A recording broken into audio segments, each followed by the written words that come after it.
这个人民解放的道路，他领导中国走向光明。他建设抗战抗英后，他建设人民生活，他建设地方人民民，他实现民主好中国。没有共产党，就没有新中国；没有共产党，就没有新中国。没有共产党，就没有新中国；没有共产党，就没有新中国。共产党洗脑为民族，共产党他也信守中国，他指给人民解放的道路，他领导中国走向光明。他建设抗战抗英后，他改善人民生活，他建设地方人民民，他实现民主好中国。没有共产党，就没有新中国；没有共产党，就没有新中国；没有共产党，就没有新中国；没有共产党，就没有新中国。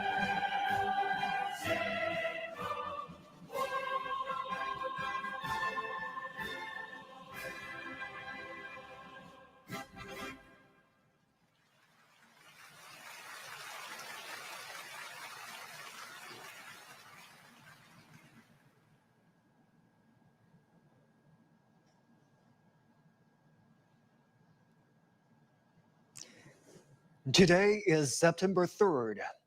In the capital, Beijing, the commemoration of the 80th anniversary of the victory of the Chinese People's War of Resistance against Japanese aggression in the World Anti-Fascist War will begin soon. CGTN is broadcasting the commemoration live to global audiences.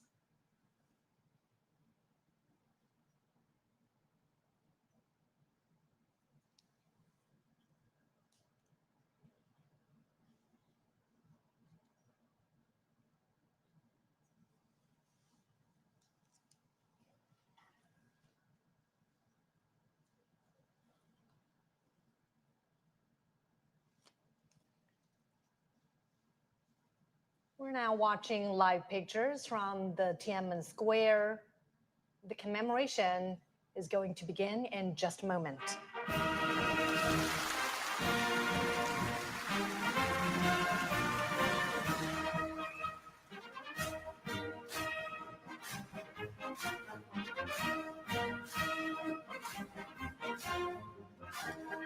State and party leaders Xi Jinping, Li Qiang, Zhao Leji, Wang Huning, Cai Qi, Ding Xuexiang, Li Xi, and Han Zheng have come to the Tiananmen rostrum.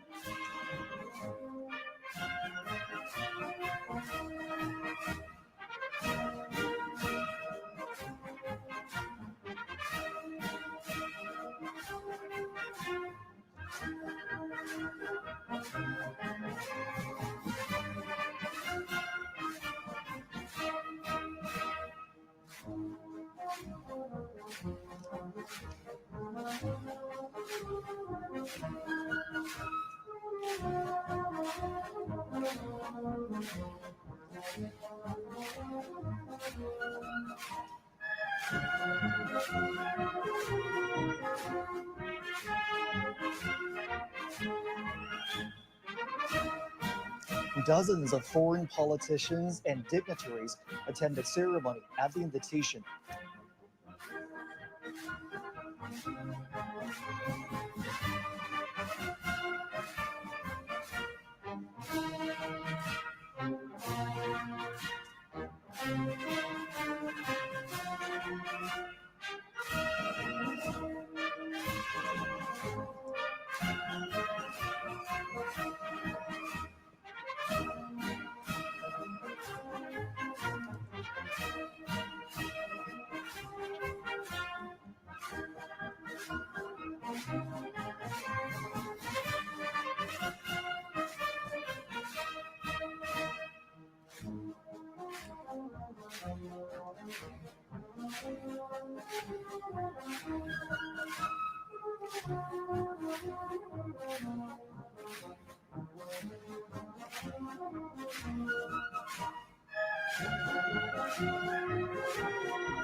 Also present on the Tiananmen rostrum are senior officials of the CPC Central Committee, the Standing Committee of the National People's Congress, the State Council, the Supreme People's Court, the Supreme People's Procuratorate, the National Committee of the Chinese People's Political Consultative Conference, and the Central Military Commission.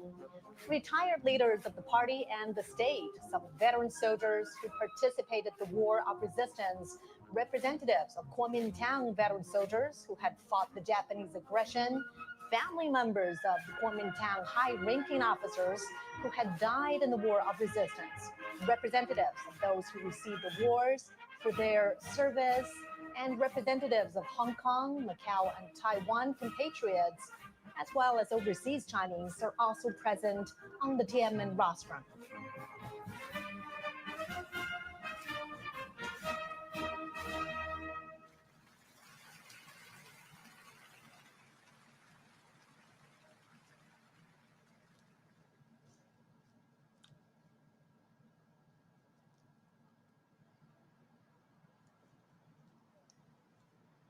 And we could see the obelisk, the monument to the people's heroes.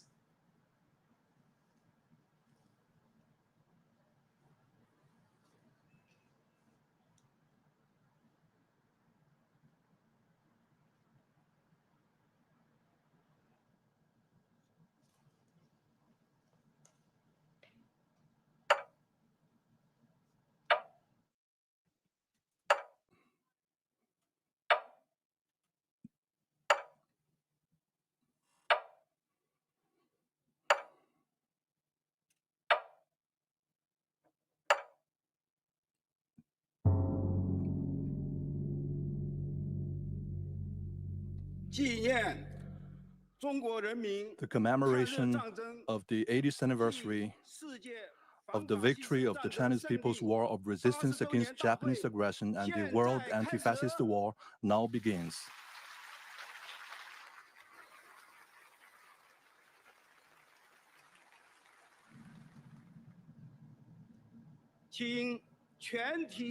Please all rise and stand at attention. Fire the gun salute.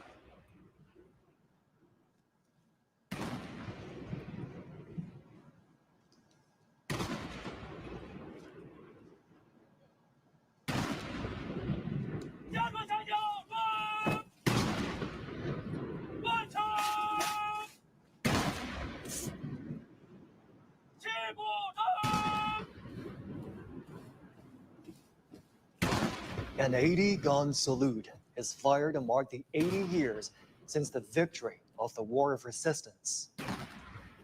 The thunder of guns resembles roars of soldiers on the battleground. It is also like a song of triumph, transcending the time and space to tell our fallen heroes. And China today is a great country with majestic mountains and rivers, and its people are full of pride and ambition. Great changes have taken place over the 80 years from 1945 to 2025. Today, China is safeguarding world peace and contributing to the progress of human civilization with fearless strength and determination.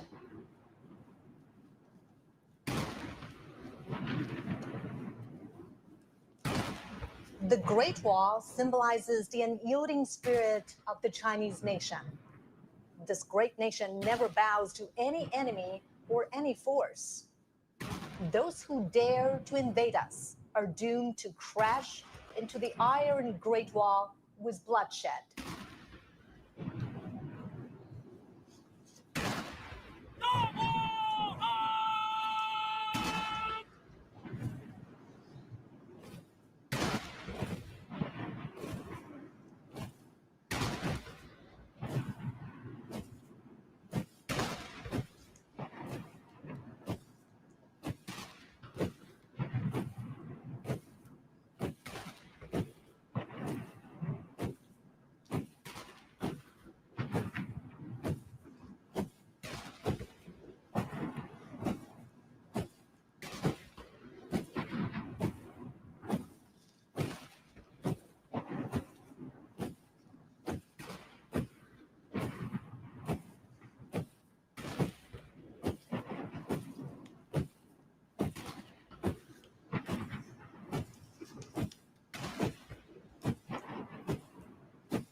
Chinese people's deep love towards the motherland can be seen from the steadfast gaze of the honor guards. When their patriotism erupts like a volcano, there will be no insurmountable hurdles or unachievable feats for them.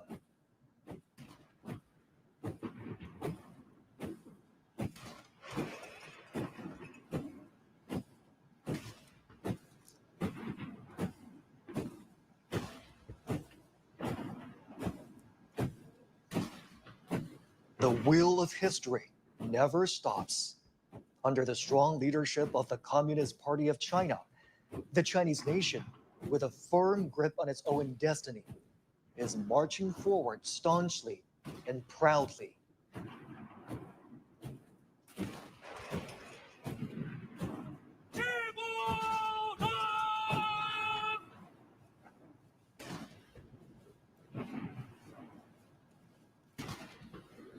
From the monument of the people's heroes to the national flagpole, and from the great victory to the great rejuvenation, the Chinese nation has walked a long way of innumerable difficulties and hardships. This is a road to national independence and people's liberation. It is also a road to national dignity, prosperity, and strength, and a road to Chinese modernization and a global community with a shared future.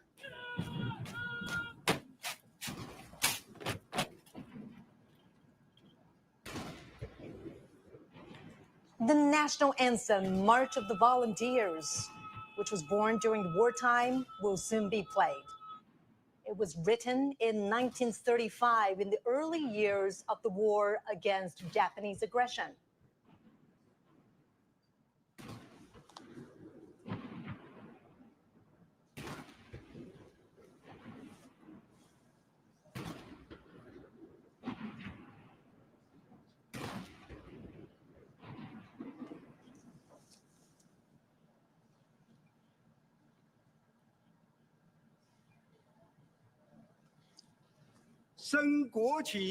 Raise the national flag and sing the national anthem.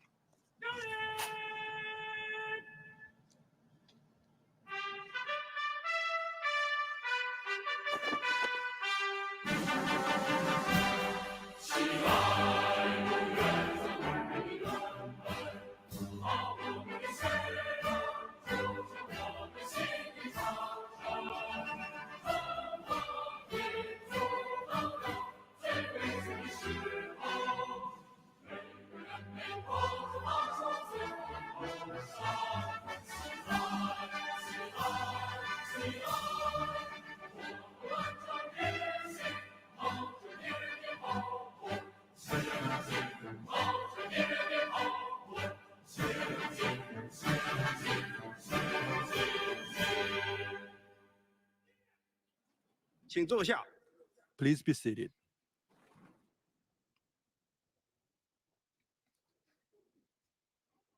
I invite General Secretary of the CPC Central Committee, President of the People's Republic of China, and Chairman of the Central Military Commission, Comrade Xi Jinping, to deliver an important speech.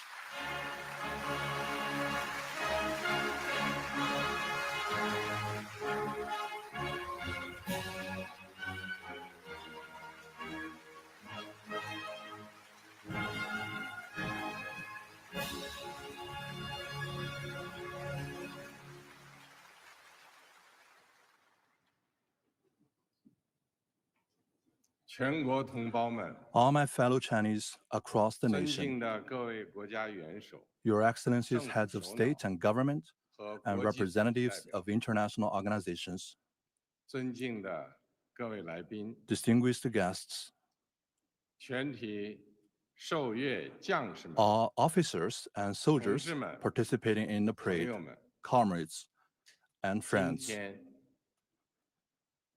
Today, we gather here to solemnly commemorate the 80th anniversary of the victory of the Chinese People's War of Resistance against the Japanese aggression and the World Anti-Fascist War. It is an occasion for us to remember history, honor fallen heroes, cherish 开 peace 创未来。 and create a better future. 我代表中共中 On 央、 behalf of the Central Committee of the 全 Communist 国 Party 人 of 大、 China, the National People's 国 Congress, 务院、 the State Council, 全国政协、 the National Committee of the Chinese People's 中央 Political 军委 Consultative Conference, and the Central Military Commission, 向全国 I would 参 like 加 to pay 过 high 抗日战 tribute 争的 to 老 our 战士、 veteran soldiers and 老 comrades, 同志、 patriots, 爱国人 and 士 officers who fought in the 抗日 war of 将领， resistance against Japanese aggression, 向为中国人民抗日战争胜利 and to the Chinese nationals 做出 from home 重大 and 贡 abroad 献的 who made important 海内 contributions 外 to 中 our 华儿女 victory.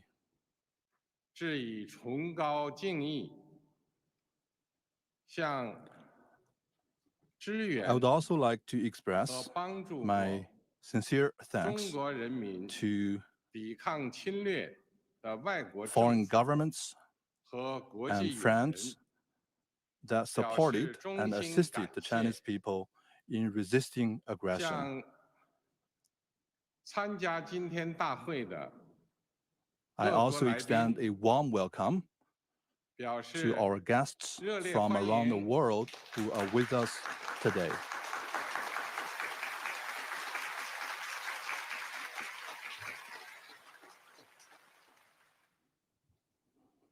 同志们、朋友们， Comrades and friends, 中国人民抗日战争 the Chinese people's 是 war 艰 of 苦夺 resistance 决 against the 的 Japanese 伟 aggression 大战 was 争， the great war fought with tenacity 在中 and 国 valor 共产党倡导建立的 under the banner of the 抗日民族统一 National 战线 United 体制下， Front against Japanese aggression 中 established 国人民 at the 以 initiative 铮铮 of 铁 the 骨 Communist Party of 战 China, 强敌， the Chinese people 以 stood 血 up 肉之 to 躯 fight the 筑 formidable 成 enemy within iron will 取得 and formed a 近 great 代以 war 来 with flesh and blood to 反 defend 抗 the 外敌 nation 入 and 侵的 ultimately achieved 第 the 一 first 次 complete 完全 victory 胜利。 in resisting foreign aggression in modern times. 中国人民抗日战争 The Chinese 是 people's 世 war 界 of 反 resistance 法 against 西 the 斯战 Japanese 争 aggression 的 was 重 an 要 important 组成 part 部 of the 分。 world anti-fascist war. 中国人民以巨大的 With 民 huge 族 national 牺牲， sacrifice, the Chinese people 为拯救 made 人类文 major 明， contributions 保 to 卫 saving 世界 human 和平， civilization and 做出 safeguarding 了 world 重大 peace. 贡献。历史警示我们， History cautions us 人类命运休 that 戚与共， humanity rises and falls together 各个国家、各个民族只有 only 平 when 等相 all 待、 countries and nations 和睦相处、 treat each other 守 as 望 equals, 相助， coexist in 才 peace, 能维 and 护 support each 共 other, 同安全， can we uphold common 消弭 security, 战争根源， eradicate the root cause of 不 war, 让历史悲 and 剧 prevent 重演。 the reoccurrence of historical tragedies.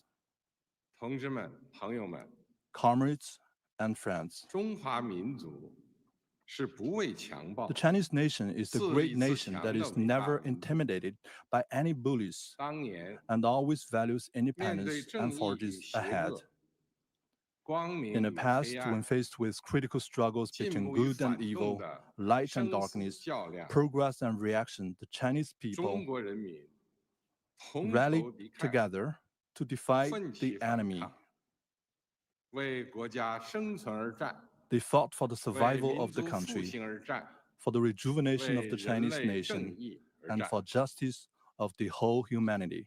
今天，人类又面临 Today, 和平还是战争， humanity again has to choose 对话 between 还 peace 是对 and 抗， war, dialogue 共 and 赢还是 confrontation, 零和的抉择。 win-win cooperation and zero-sum game. 中国人民坚定站在历史 The 正确 Chinese 一边， people firmly stand 站 on 在 the right 人类 side 文 of 明 history 进步 and the 一边， progress of human civilization. 坚持走和平发展道 We 路， will remain committed to the path 与 of 各 peaceful 国人民 development 携手 and 构 join 建 hands with all 人类 peoples 命 around the 运共 world 同体。 and building a community with a shared future for humanity.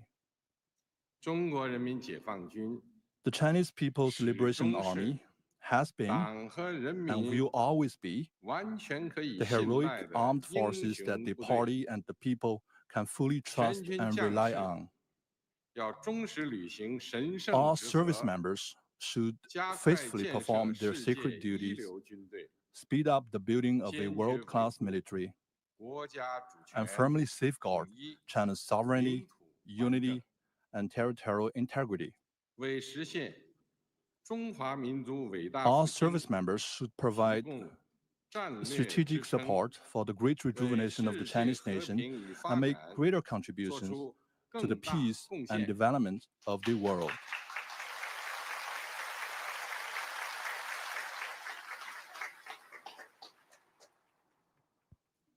历史承载过去， History 也 carries 启 the 迪 legacy 未来。 of the past and inspires the future. 新时代新征程， On a new journey in a 全 new 国各族 era, 人民 the Chinese people 要在中 of 国共 all 产党 ethnic 坚 groups 强领导 should, 下， under the strong leadership of the Communist Party of 坚 China, 持马克思列宁主 follow 义、 Marxism, Leninism, 毛泽东 Mao 思想、 Zedong thought, 邓小平 Deng 理论 Xiaoping theory, 三个代表重要思 the 想、 theory of three represents, 科学发展观 and the scientific outlook 全 and 面 development, 贯彻新时代 and fully 中 implement 国特 the 色 thoughts on 社会 socialism 主义思 with 想， Chinese characteristics for the new era. 坚定不移走中国特色社 We 会 should 主 stay 义道 firmly 路， on a path of socialism with 传 Chinese 承和弘扬 characteristics and carry 伟 forward 大 the 抗 great 战精神， spirit of the war of 出 resistance. 力奋发， We should press the 勇 head 毅 with 前行， enterprise and resolve, 为 and 以中国式 advance 现 in 代化 unity the cause of building 全面 China 推 into a 进 great 强 country 国建 on 设 all fronts 民 and 族 realizing great 复兴 national 伟业 rejuvenation through 而 China's 团结奋 modernization. 斗。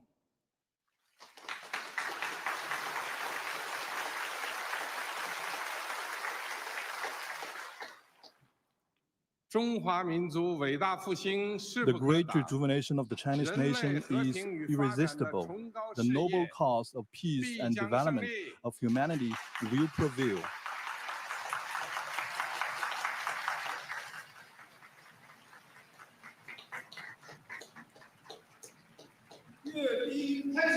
The military parade now begins. Markers in position.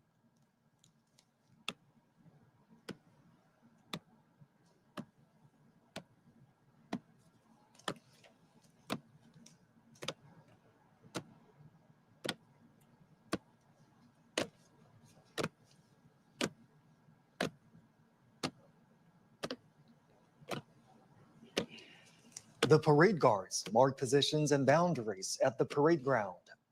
60 soldiers will line up in front of the eastern and western ornament columns on the Tiananmen Square.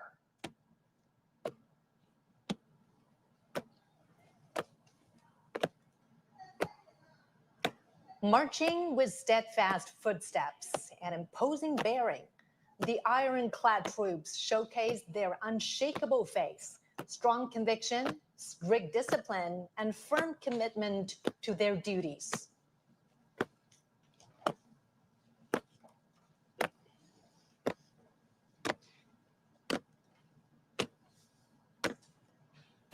Standing firm on the ground of the motherland and bearing the hope of the Chinese nation, the heroic People's Liberation Army has forged ahead dauntlessly throughout wars, achieving great historic feats for the party and the people.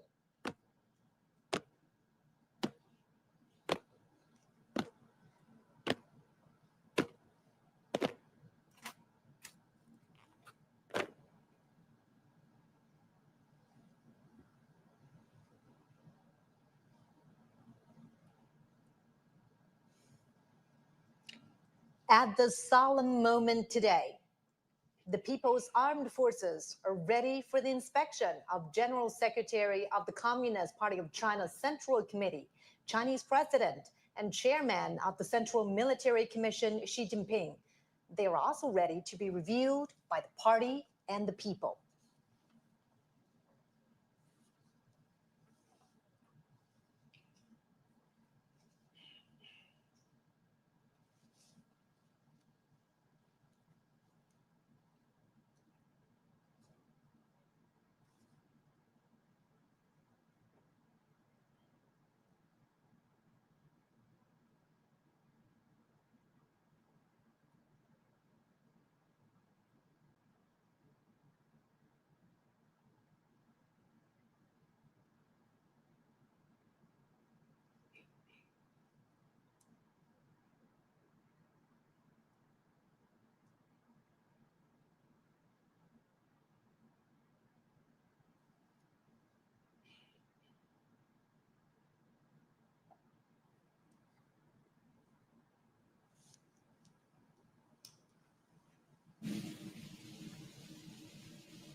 Comrade Chairman, the troops for review are fully prepared.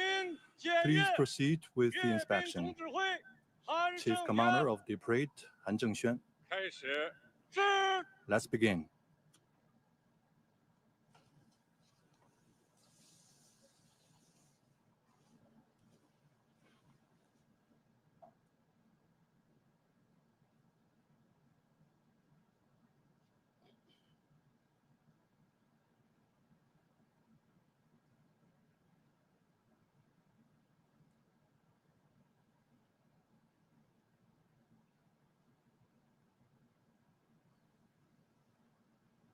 Next, President Xi will pay an eye salute to the party national and military flags.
In a typical back and forth, President Xi says, "Salute to you, comrades." And the soldiers reply, "Hail to Chairman." The president then says, "Comrades, thank you for your hard work." To which the soldiers reply, "We serve the people."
As you could hear right there, the phrase "serve the people" was written into the party constitution at the 7th National Congress, the Communist Party of China, in 1945. Serving the people wholeheartedly was established as the fundamental principle of the party and the People's Liberation Army.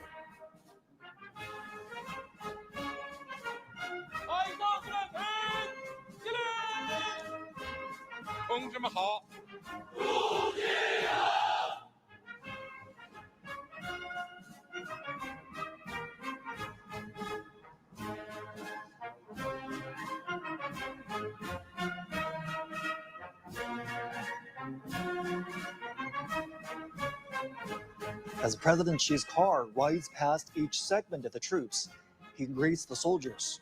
The troops respond vociferously, paying respect and demonstrating their loyalty. 同志们辛苦了。 These phrases are used in inspections, parades, and other military gatherings.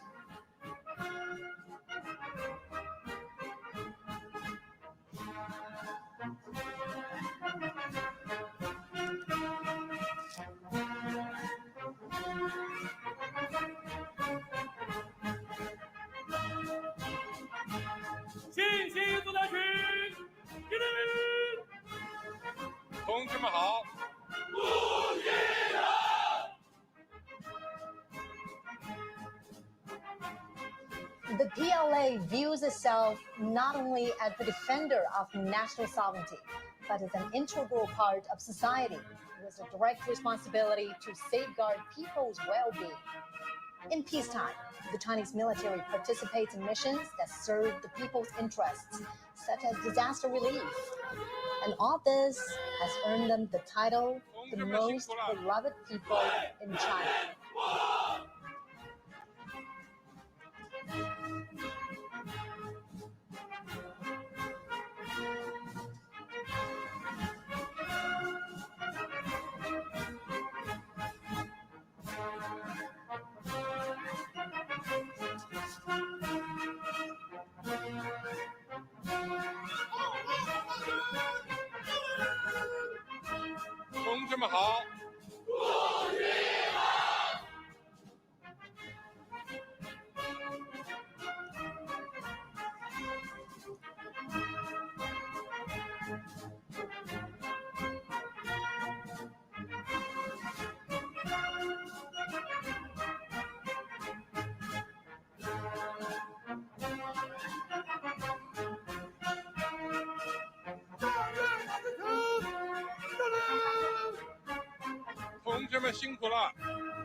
Now President Xi is heading back to the Tiananmen rostrum.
When President Xi's car rides past the troops, the soldiers shout, "Follow the party's command, fight to win, forge exemplary conduct.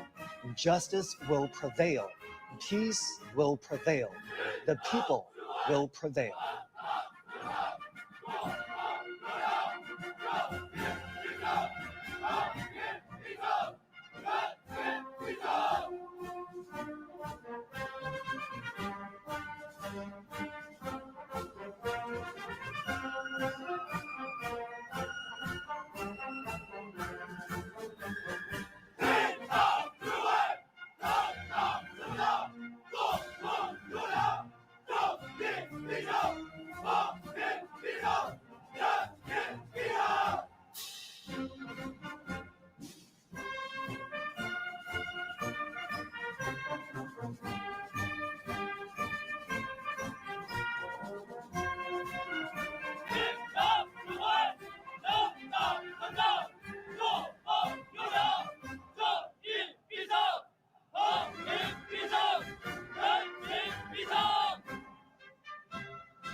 Follow the party's command sets the military's political orientation. Fighting to win is the basic function of the military and the fundamental objective of its development. Forging exemplary conduct demonstrates the Army's nature and principle.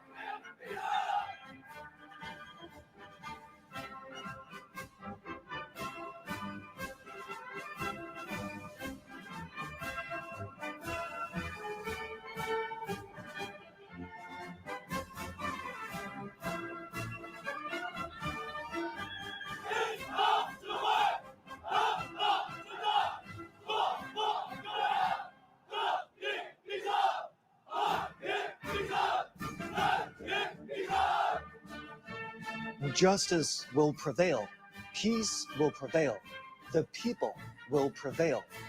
These three phrases were the closing lines in President Xi's speech 10 years ago, when the country marked the 70th anniversary of the victory of Chinese People's War of Resistance against Japanese aggression and the World Anti-Fascist War.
The foot formations are now adjusting their lines. Vehicles and armaments are lining up. They will soon march to the Tiananmen rostrum.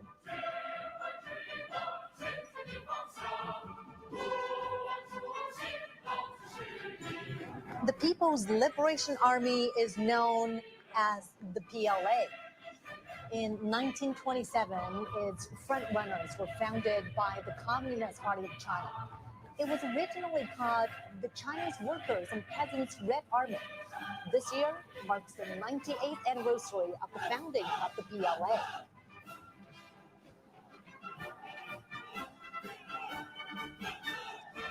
During the 14-year-long War of Resistance, under the leadership of the Communist Party of China, the 8th Red Army and the new 4th Army, together with the Chinese people, defeated the Japanese forces and enveloped the invaders. They asserted their role in the battlefields and achieved victory in the war for national liberation.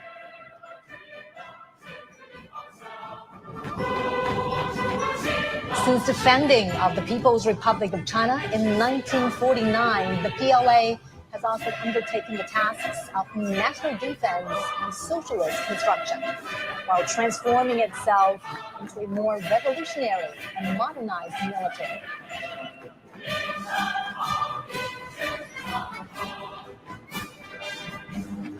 Alongside the latest generation of conventional weapons, the parade will feature unmanned intelligence systems, underwater combat units, cyber and electronic forces, and hypersonic weapons, highlighting the PLA's growing capacity to harness emerging technologies, adapt to the evolving character of warfare, and prevail in future conflicts.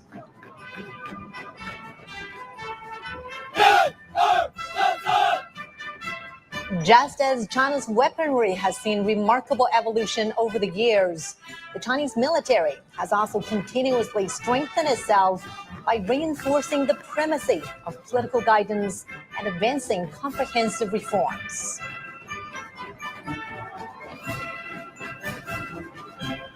China pursues a national defense policy that is defensive in nature. China will never seek hegemony, expansion, or spheres of influence.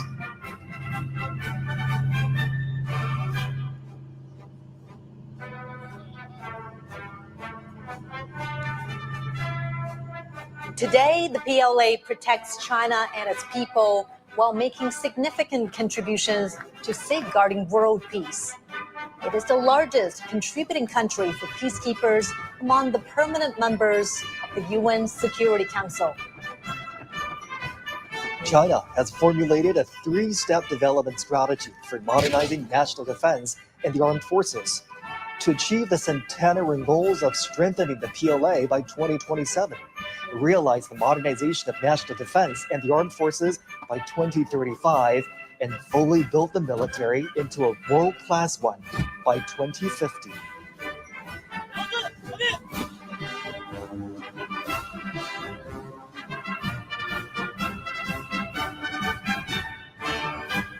The centenary objectives state that by 2027, China will accelerate the integrated development of mechanization, informationization, and intelligentization, accelerate the modernization of military theory, organizational reforms, personnel and weaponry, and prioritize quality and efficiency to enhance operational efficiency of military systems, and optimize the utilization of defense resources and promote the synchronized growth of defense and economic strengths.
More planes that form the aerial echelons will take off from several airports and fly over the Tiananmen Square.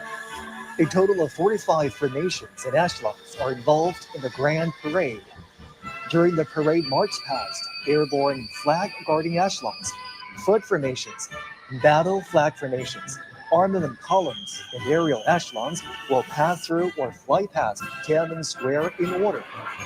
The parade is organized under a wartime command system and will involve thousands of troops, over 100 aircraft, and hundreds of ground armaments.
Commence the march past.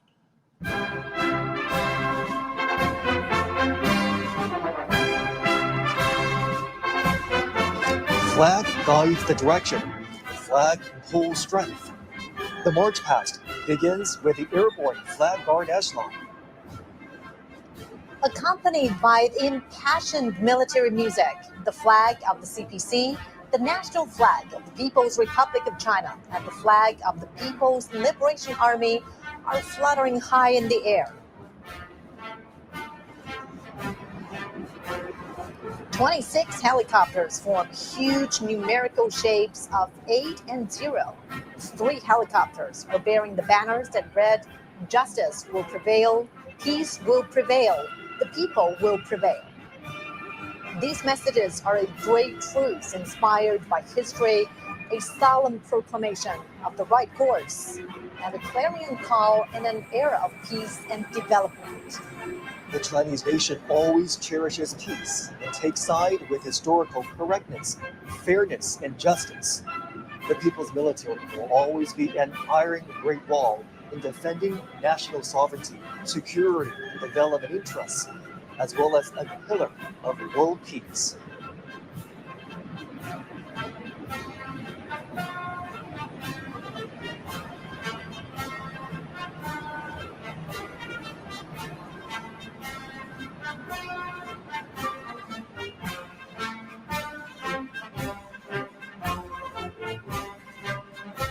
A total of 45 formations and echelons participate in the parade, and most of the weapons and equipment are shown to the public for the first time. It not only embodies the continuation of the heroic armed forces during the War of Resistance, but also demonstrates the new look of the people's military in the new era with enhanced political awareness and its new structure and force composition, new progress and modernization, and new achievements in enhancing combat readiness.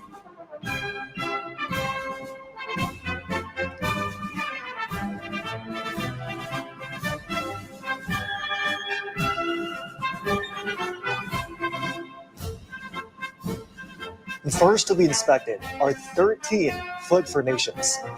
After a comprehensive and deepened reform, the People's Military has formed a new system of services and arms. 4 service formations, 4 armed formations, and the formation of the Armed Police Force will be holding their respective flags to make a group debut during the parade.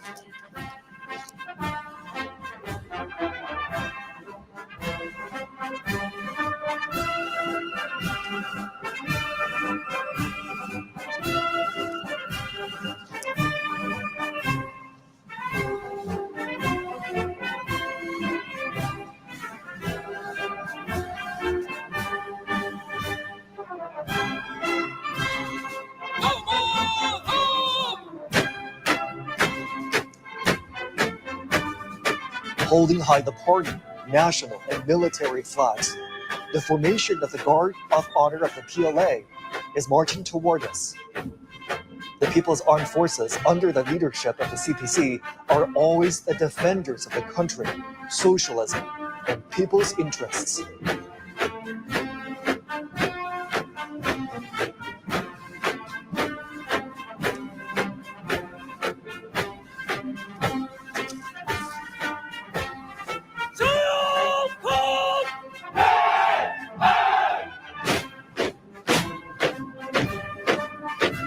The Army formation is marching towards us as the earliest armed forces established and led by the party.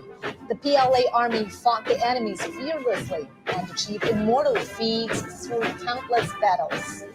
In the new era, the Army is transforming itself fast to operate in multiple domains.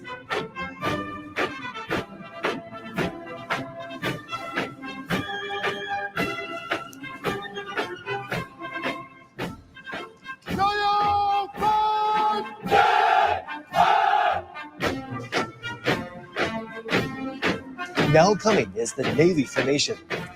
Breaking the waves and navigating to the deep blue, the PLA Navy has comprehensively strengthened its maritime deterrent and combating capabilities to safeguard peace and stability at the sea, moving fast to become a world-class naval force.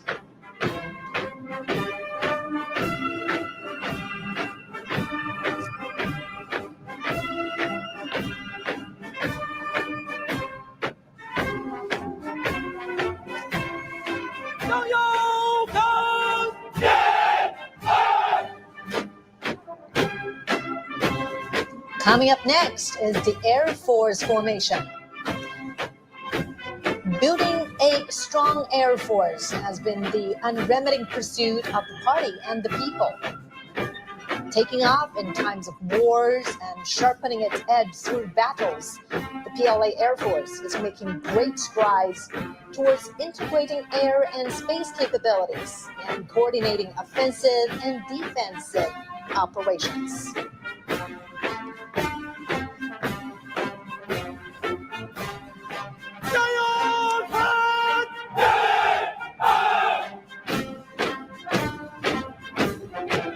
Now under inspection is the Rocket Force formation. As a core force of China's strategic deterrence, the PLA Rocket Force serves as the strategic support of China's status as a big power and an important cornerstone to safeguard national security. Its drive to become a modern armed force with both nuclear and conventional capabilities and able to deter wars in all battle spaces.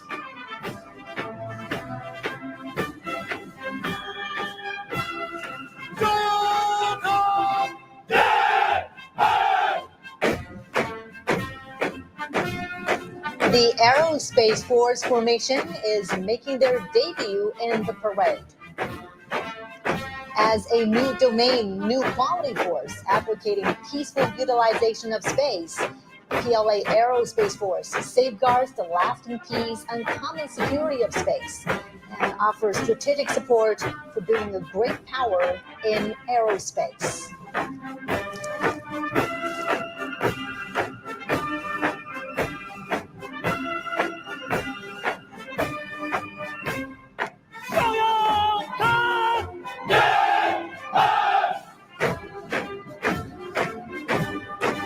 Also making its debut is the Cyberspace Force formation.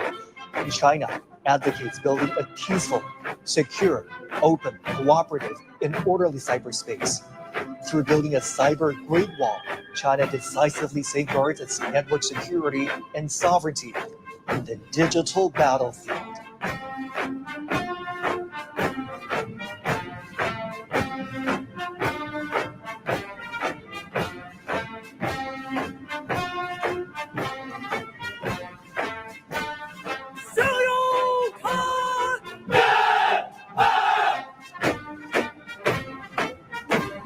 The Information Support Force formation is also making its debut at the Tiananmen Square. As a brand new strategic arm, the PLA Information Support Force is capable of capturing information heights, strives for innovation and development, and provides support to win informationized and intelligent wars in multiple domains.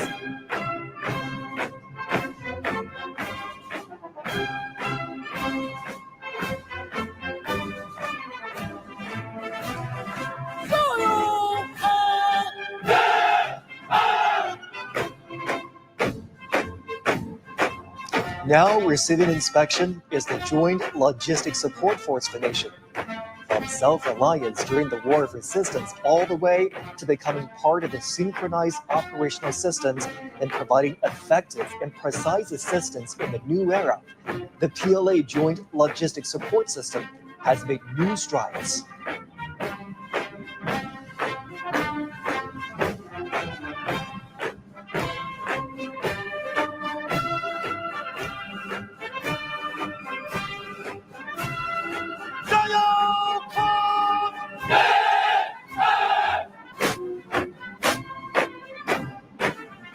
Now under inspection is the Armed Police Force formation. From metropolises to remote coastal areas, the People's Armed Police Force, either performing regular duties, handling emergencies, or engaging in rescue operations, is dedicated to safeguarding national security and social stability and ensuring people's well-being. Distinguished by its versatility and effectiveness in maintaining stability, the Armed Police Force is always a loyal guard of the party and the people.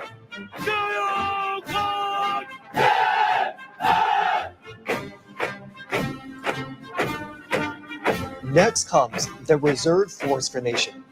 New types of reserve forces have been fully integrated into the leadership and command systems of the military. They are ever prepared to fight and carry out the missions of the people's military in coordination with the active duty forces in the new era.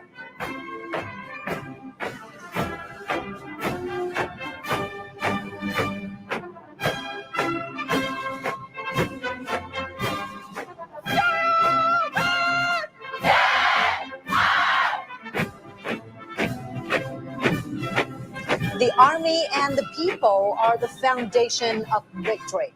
Now marching forward is the militia formation. The militia women are from the major wartime counter-Japanese base areas across China. During the War of Resistance, Chinese people, regardless of their gender or ages, acted as one in safeguarding their homes. The red genes have passed on from one generation to another. In the new era, the militia forces provide backup services during peaceful time. China has been contributing to maintaining world peace. The peacekeeping force formation is marching towards us. China is the largest troop contributing country for peacekeeping among the permanent members of the UN Security Council. Having participated in UN peacekeeping operations for 35 years, the Chinese peacekeeping forces have confronted daunting challenges and fulfilled their missions. The forces have guarded world peace without hesitating to sacrifice their lives, and demonstrated through their action how China assumes its responsibility as a major power, making great contributions to building a community with a shared future for humanity.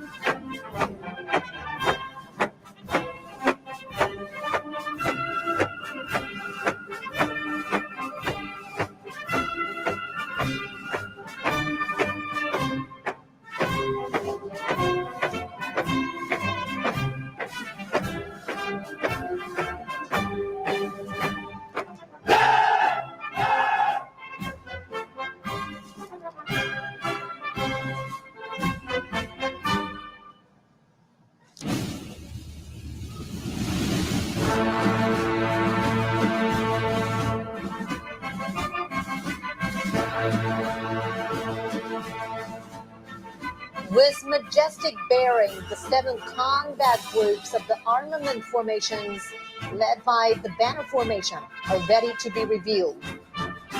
Once utilizing inferior weapons during the War of Resistance, the PLA has accelerated to develop new weapons, including massively deployed killer heavyweight weapons, thus being better equipped to deter enemies and win the war.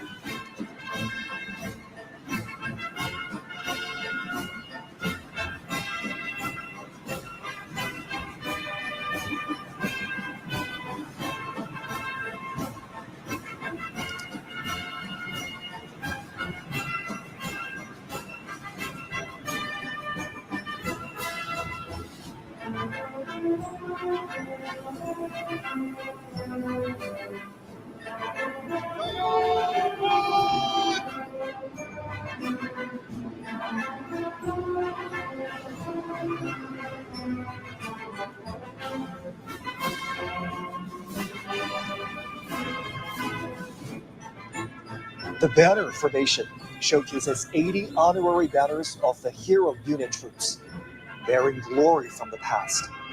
The banners symbolize heroism and victory and will always propel the People's Army to forge ahead. 4 formations of the land combat group are ready to be revealed.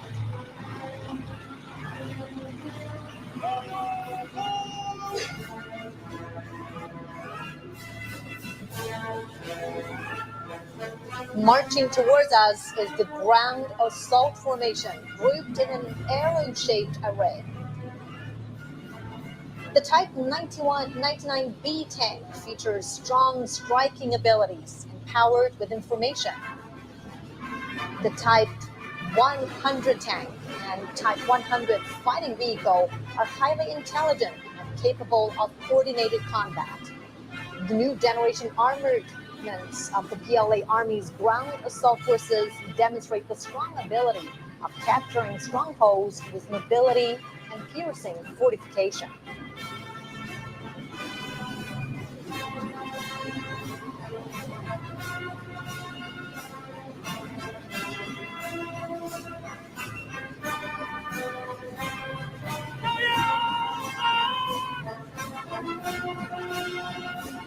Coming up next is the amphibious assault vehicle formation, made up of amphibious wheeled armored assault vehicles, infantry fighting vehicles, and self-propelled howitzers. Capable of storming the shoreline for assault with strong mobility and flexibility, they are key armaments for the Marine Corps to take the lead in landing operations and make key area seizure.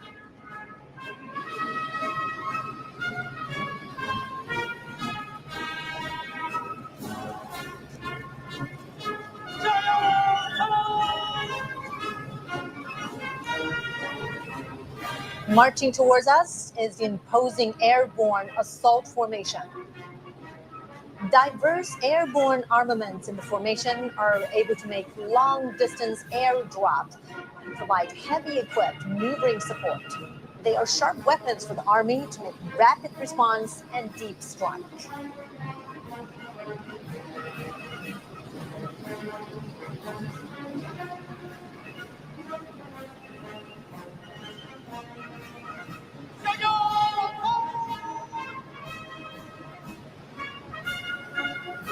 Marching forward is the formation of long-range artillery for subjugation and precision strike.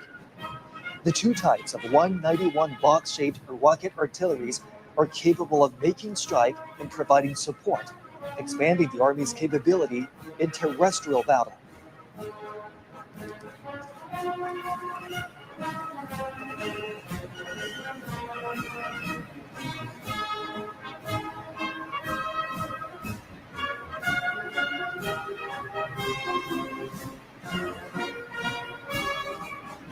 Next to be reviewed are 3 formations of the Maritime Combat Group.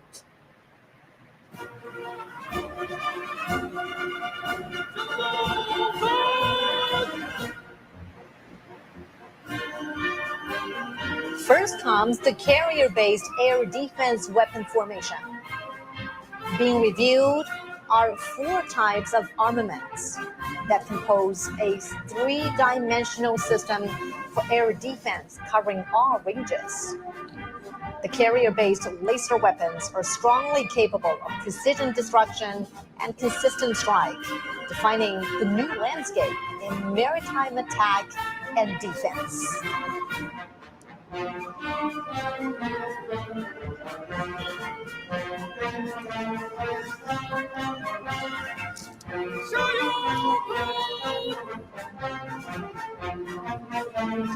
The anti-ship missile formation consists of NG-15 missile and NG-19, NG-17, and NG-20 hypersonic missiles.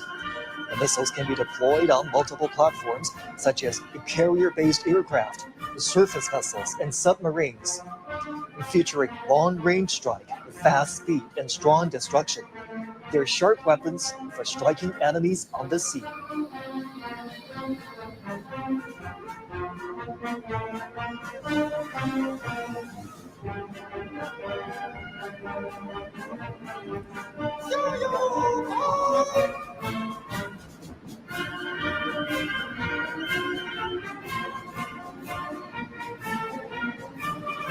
Now on parade is the underwater weapon formation.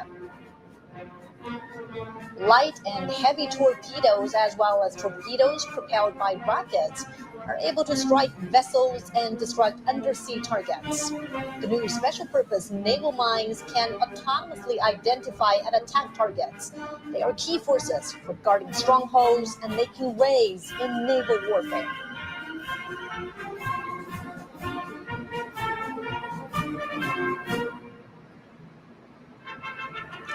Three formations of the Air Defense and Anti-Missile Operations Group will be inspected.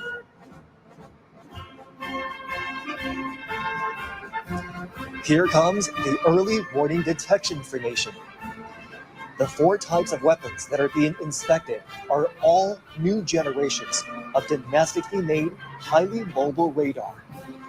In group coordination, they can detect stealth aircraft and ballistic missiles far and near. They provide early warning for the country's airspace and aerial security.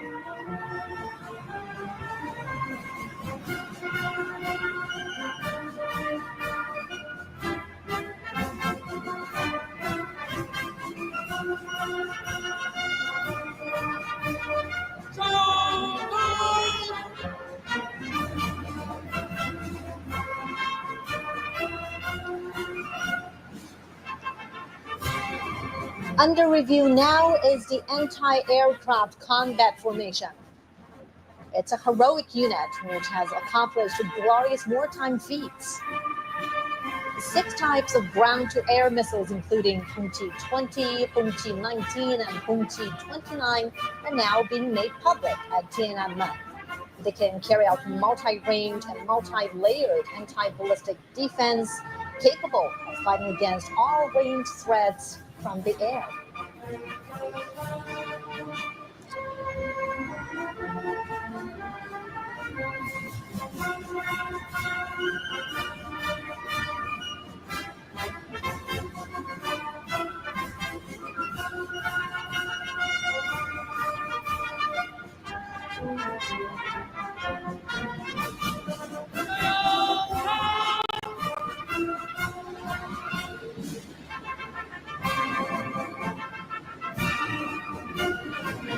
Here comes the anti-drones formation, set to defend the low-altitude domain. It includes anti-drones missile and artillery systems, high-energy laser weapons, and high-power and microwave weapons. The trio can work together to disable and destroy enemy drones.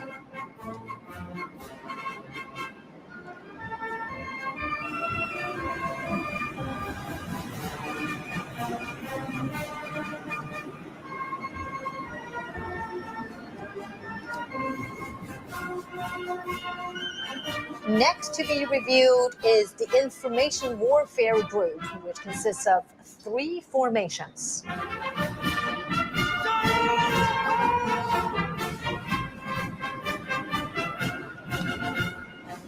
Driving towards us is the Cyberspace Combat Formation.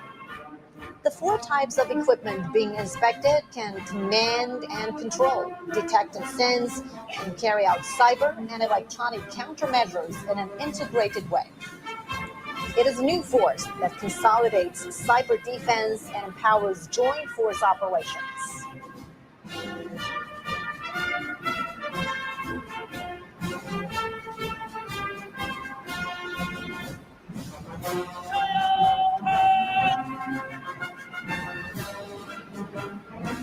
Here comes the electronic countermeasure formation.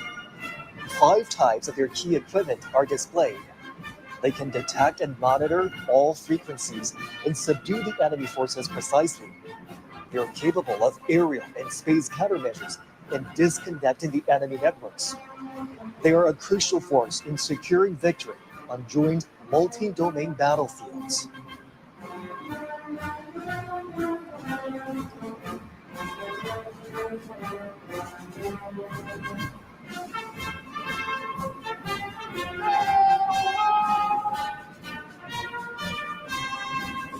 Now we have the Information Support Formation. It is made up of vehicles capable of cloud computing, digital intelligence, forming air-ground networks, and integrating information on the battlefield. They can quickly establish new types of internet communication systems to support joint operations.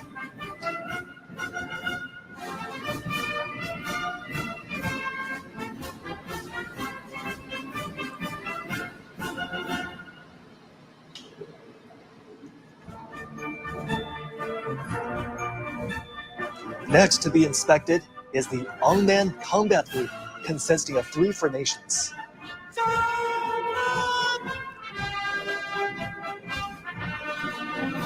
First, we have the unmanned land combat formation. These unmanned vehicles can carry out various tasks such as reconnaissance, assaults, mine and bomb defusing and removal, and squad assistance. They can be operated remotely and are able to move independently, work flexibly in groups, and make intelligent maneuvers. With them, the Army can make coordinated operations between manned and unmanned forces.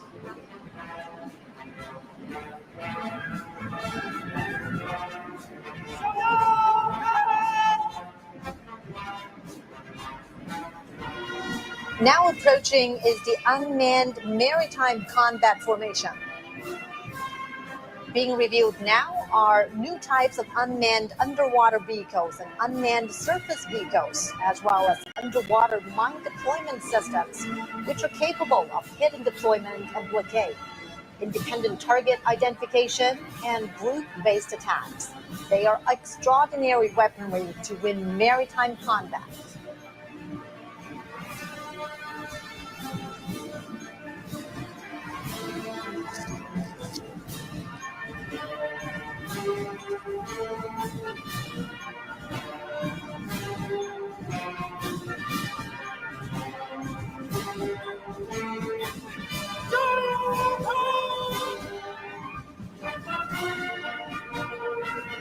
Passing by next is the unmanned aerial combat formation. The new models of weaponry include reconnaissance and strike drones, unmanned wing planes, unmanned air domination planes, and unmanned aircraft carrier-borne helicopters. Covering a wide range of space, they can attack in a way that is difficult to be detected and can automatically coordinate with one another, creating a new model of future-oriented aerial combat scenario.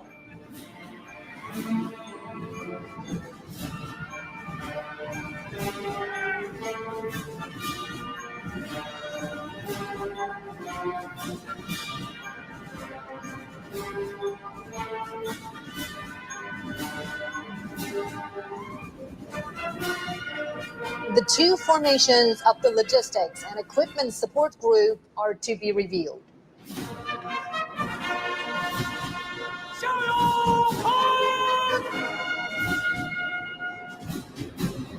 The Logistics Support Formation consists of field ambulances, field hospital installations, fuel transport and refueling vehicles, and field hot meal providing system. They have greatly enhanced modern logistics support for the troops.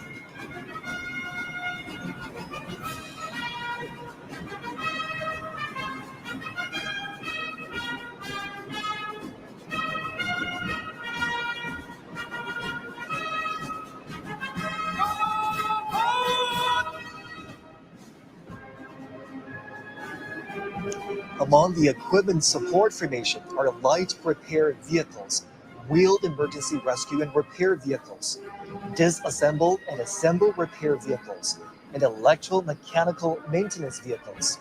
It's like an armored hospital for weapons and equipment.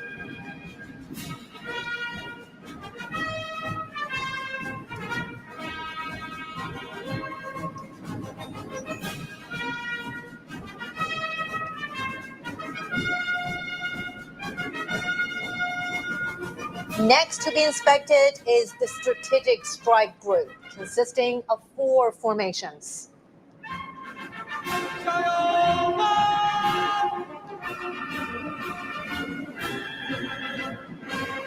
First, we have the Cruise Missile Formation, with naval, air, and rocket forces being organized into a joint group. The Changjian 20A, Yingji 18C, Changjian 1000 missiles can implement long-range precision strikes, creating multi-domain deterrence.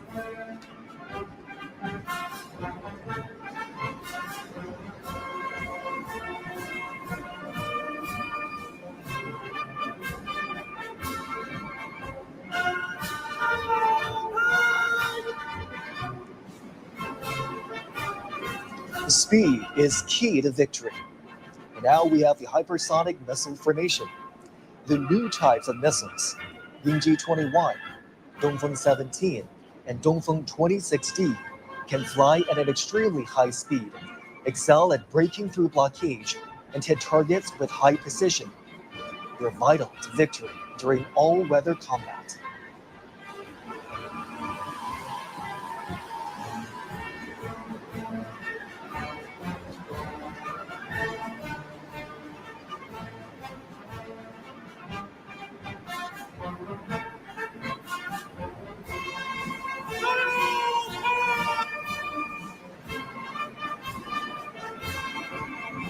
Coming up next for inspection is the first nuclear missiles formation.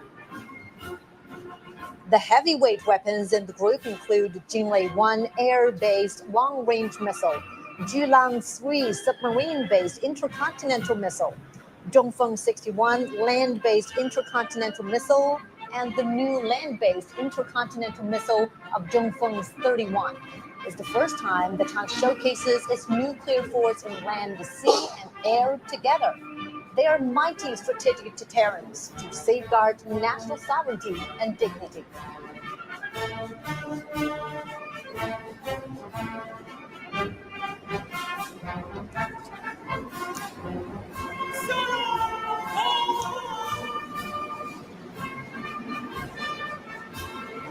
Now coming to us is the second nuclear missiles formation. The Dongfeng 5C liquid intercontinental strategic nuclear missile can strike any target around the world with its extensive shooting range. It is capable of providing defense and deterrence at any minute. With these strategic heavyweight weapons in hand, China has forged the shield of peace to its safety. The people's military are loyally fulfilling their duties to safeguard the nation and its people, as well as world peace.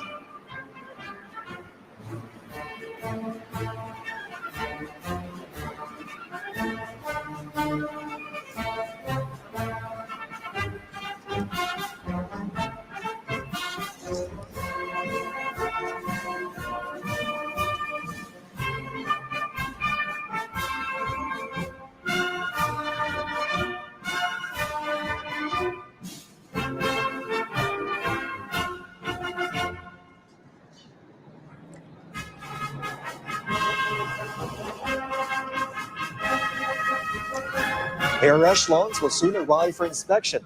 The aircraft feature an early warning and reconnaissance, a long-range strike, aerospace control operation, strategic delivery, and logistics support will show the PLA's increasing air combat capabilities. First flying past is the echelon of early warning and command aircraft. The echelon of Kongjing 500A early warning planes and J-16 fighters, and the echelon of Kongjing 600 early warning planes and J-15T shipborne fighters pass through in turn for inspection. The development and deployment of the latest domestically made early warning aircraft has remarkably improved PLA's capabilities in command and control, early warning and detection, and coordinated strike. Now approaching is the echelon of special purpose aircraft. Under the escort of J-16 fighters, White 9 anti-submarine patrol aircraft, electronic reconnaissance aircraft, and radar jamming aircraft form the 3 V formations. The deployment of the various types of special purpose aircraft has significantly increased the PLA's abilities in maritime and air reconnaissance, patrol and surveillance, and electromagnetic neutralization.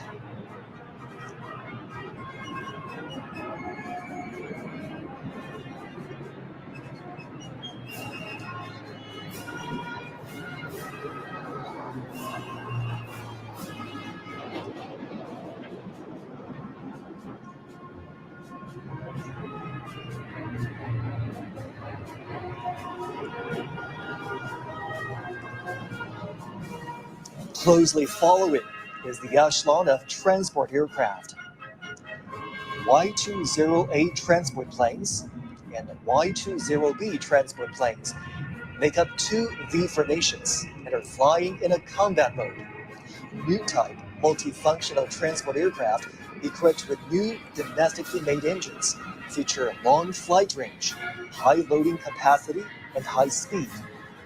With the capacity of long-distance strategic delivery, they have carried out multiple major missions at home and abroad.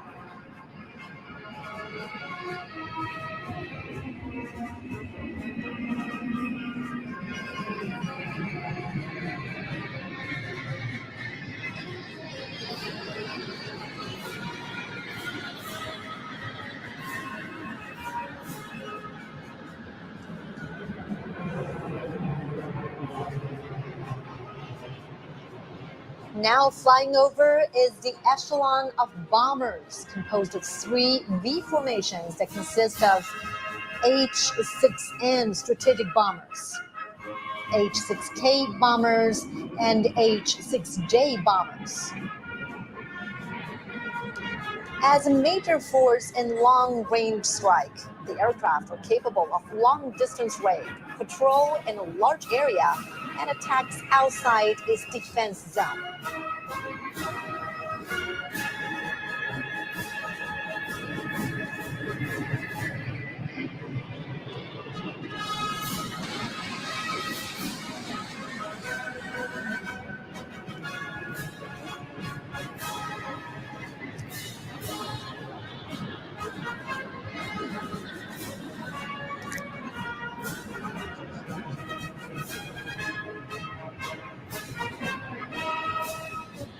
Now flying over Tiananmen Square is the echelon of 3 Yunyou 20A airborne refueling tankers, which are ready to refuel H-6N bombers, J-16 fighters, and J-20 fighters. The deployment of domestically made refueling tankers has enabled China's fighter planes to operate long-distance flights.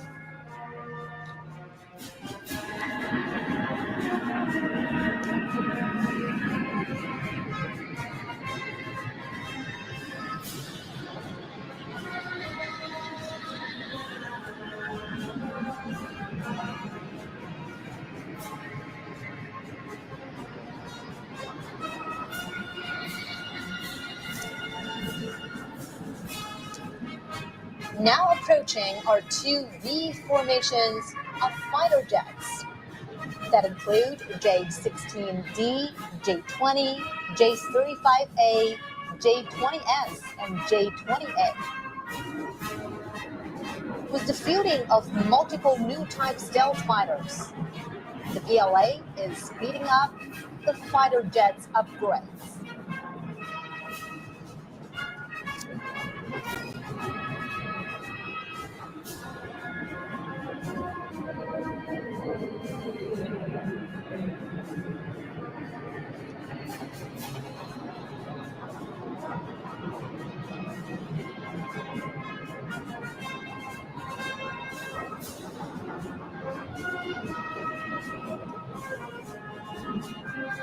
Now, above in the sky is the echelon of carrier-based aircraft composed of 2 V formations of J-15DH, J-15DT, J-35, and J-15T carrier-based aircraft.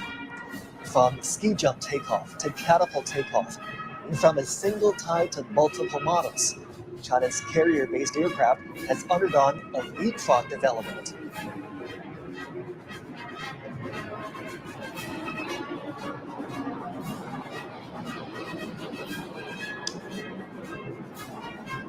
Last flying past is the echelon of trainer aircraft.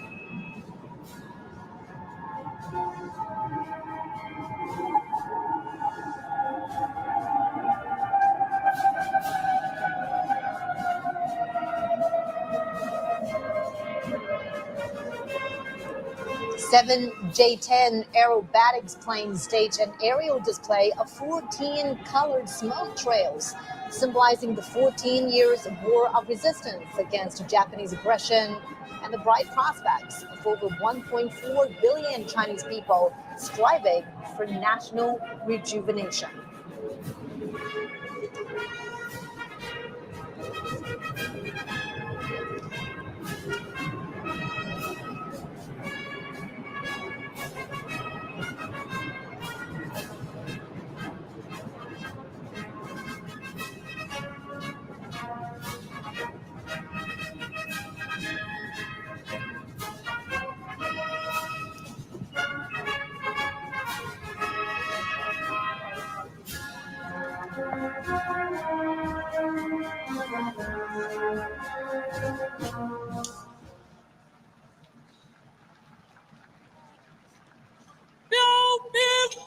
All markers fall out.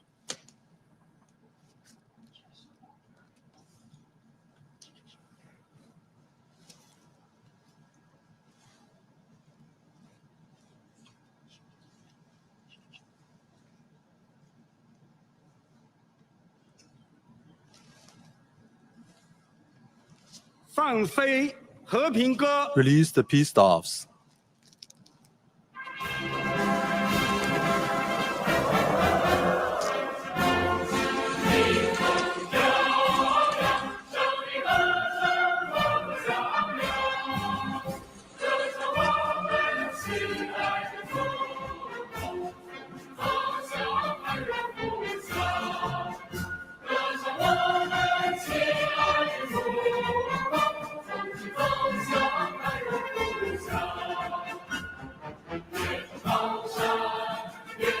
Now we can see 80,000 doves flying into the sky.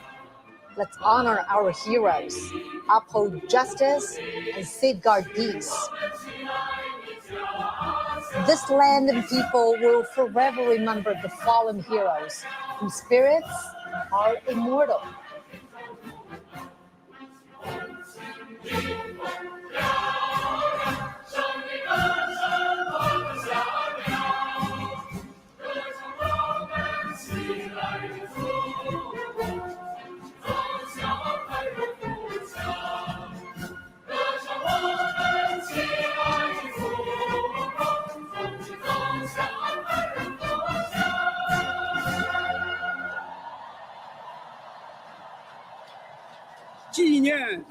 The commemoration of the 80th anniversary of the victory of the Chinese People's War of Resistance against the Japanese aggression and the World Anti-Fascist War has now concluded.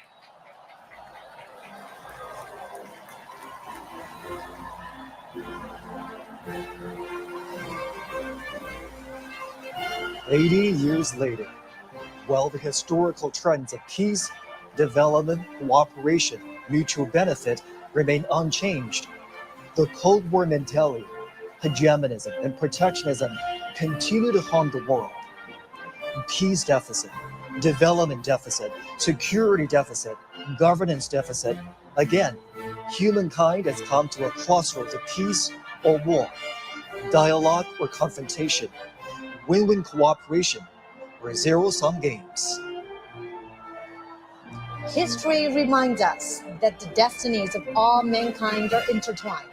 All countries, nations can only maintain common security, eliminate wars when they treat each other equally and harmoniously, watch out for each other to prevent repetition of historical tragedies. The Chinese people firmly stand on the right side of history, on the side of human progress, stick to peaceful development, and join hands with people from all countries to build a community of shared future for humanity. The trend of Chinese national rejuvenation cannot be stopped. The noble cause of peaceful development of humanity will prevail.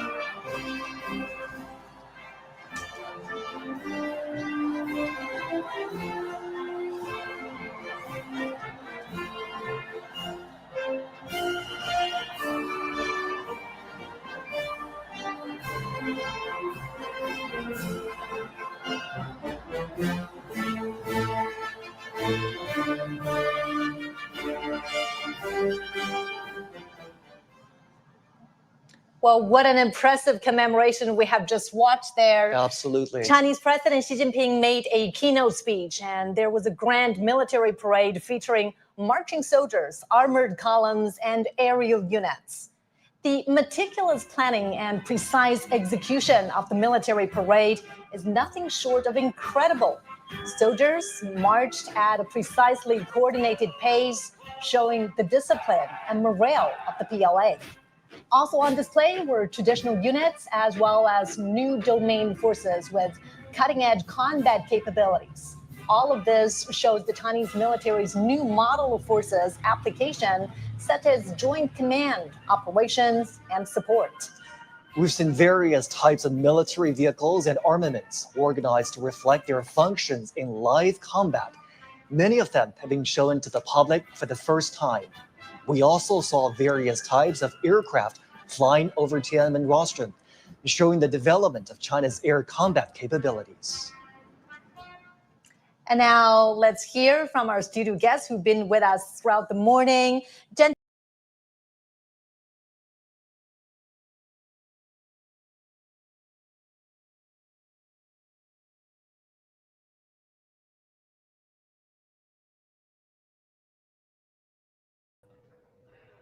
Bom, estamos ao vivo aqui diretamente dos nossos estúdios domésticos com a Eleonora. Rodolfo. E a gente acabou de apresentar para você o desfile na Praça Tiananmen, em Beijing, na China, o desfile em homenagem, em memória e celebração dos 80 anos da vitória do povo japonês sob a direção do povo chinês sobre a invasão japonesa e sobre o fascismo. Foi uma celebração monumental. É difícil classificar a arte, o preparo, a tecnologia e a imponência militar que foram apresentados aí nessa quase 1h40 de desfile militar, né? Foi uma apresentação não só, né, esse balé militar, né, das conhecidas paradas militares, mas um show também de televisionamento, né, de imagens, quer dizer, a forma como eles captaram esse desfile, captaram esse desfile com muitos drones, as coreografias, né, bem captadas, o som, quer dizer, foi uma demonstração de força não só militar, mas também, né, de imagem, né, de espetáculo, de desenho de espetáculo, edição de espetáculo para o mundo. E nisso, de altíssima capacidade tecnológica, não é só o uso dessa tecnologia disponível, mas é o controle, né? E, para mim, além de tudo isso que tu falaste das imagens, da capacidade de switch, né, do câmera de trocar as cenas e articulá-las, o som. Porque a gente está falando, é um espaço enorme, um espaço aberto enorme, milhares de militares marchando, o som perfeito das passadas, das chamadas, das palavras de ordem. A gente viu ali, espalhados no chão do asfalto, ali, havia uma bateria de grandes microfones, mas eu imagino que tenha havido, aqui imagino que não deu para ver isso nas imagens, outras formas de captação do som para que viesse tão cristalino até as palavras de comando dos dirigentes de cada um dos batalhões, né? Acho que isso, só para agregar a essa observação que tu fizesse aí acerca da parte do espetáculo, né? Da captação das imagens de espetáculo no chão e nos ares, né? Teve o desfile, né? A exibição aérea, com o número 80, né, sendo formado nos céus, aviões carregando bandeiras, uma exibição bem original. A participação de 26 chefes de Estado, né, destaque, né, para Vladimir Putin, da Rússia, Kim Jong-un, da Coreia do Norte, né? Os dois, em vários momentos, ladearam o Xi Jinping, né? O Xi Jinping estava vestido com a túnica à moda Mao Tse-tung, e essa junção do Xi Jinping, Trump e Kim Jong-un até já provocou uma reação do Trump, né, que fez um post sobre esse encontro, sobre essa celebração em Pequim, que segue a reunião que aconteceu há 2 dias em Tianjin, onde houve uma reunião entre também Putin, Xi Jinping, Narendra Modi da Índia, entre outros líderes. Mas o que disse o Trump? Então, o Trump lá, o texto do Trump é aquele estilo dele que não se sabe se é uma coisa, se é simplesmente agressão, se tem uma piada envolvida, enfim, não prima pelo estilo diplomático, mas ele diz que esperava que durante a celebração dos 80 anos da vitória do povo chinês sobre a invasão japonesa, fossem lembrados também os soldados americanos, norte-americanos, que participaram dessa batalha, que deixaram seu sangue lá em terra chinesa, colaborando com a vitória contra o fascismo, e que isso fosse lembrado enquanto ele, Xi Jinping, Putin e o Kim Jong-un da Coreia do Norte faziam articulações contra os Estados Unidos. Diz assim, por favor, mande meu abraço, meu abraço caloroso para Vladimir Putin, Kim Jong-un, enquanto vocês conspiram contra os Estados Unidos da América. Enfim, é uma declaração, né, de quem está acompanhando ali essa reunião, né, com uma certa preocupação. Essa celebração, acho que eu disse aqui, 20 chefes de Estado, tem 27 chefes de Estado, tinha 50 mil espectadores, e marca esses 80 anos da derrota do Japão na China, Japão que tinha invadido a China em 1931, ocupou um pedaço no nordeste da China, a região da Manchúria, numa guerra, e depois conquistou outros, invadiu, ocupou outros espaços a partir de 1937, e provocou uma série de massacres, né, e mortes.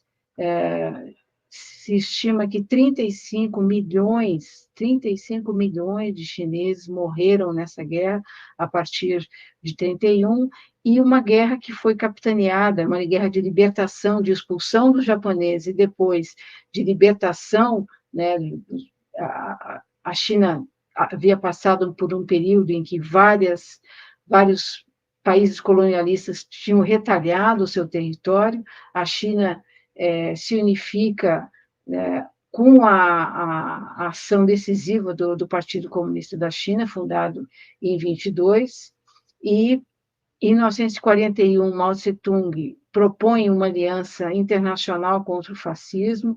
Em 42, né, a China, que ainda não era governada pelo Partido Comunista, né, se une aos aliados, né, aos Estados Unidos, à União Soviética e ao Reino Unido, e tem um papel fundamental, né, para a derrota do fascismo na Segunda Guerra. Além de expulsar o Japão, derrotar o Japão e expulsar do território chinês, com esse movimento a China atuou para deter, digamos, uma invasão japonesa pelo leste da União Soviética, e fez com que os japoneses tivessem que batalhar muito para segurar suas posições. Os japoneses perderam, e logo depois da derrota em 45, os comunistas conquistaram o poder em 1949.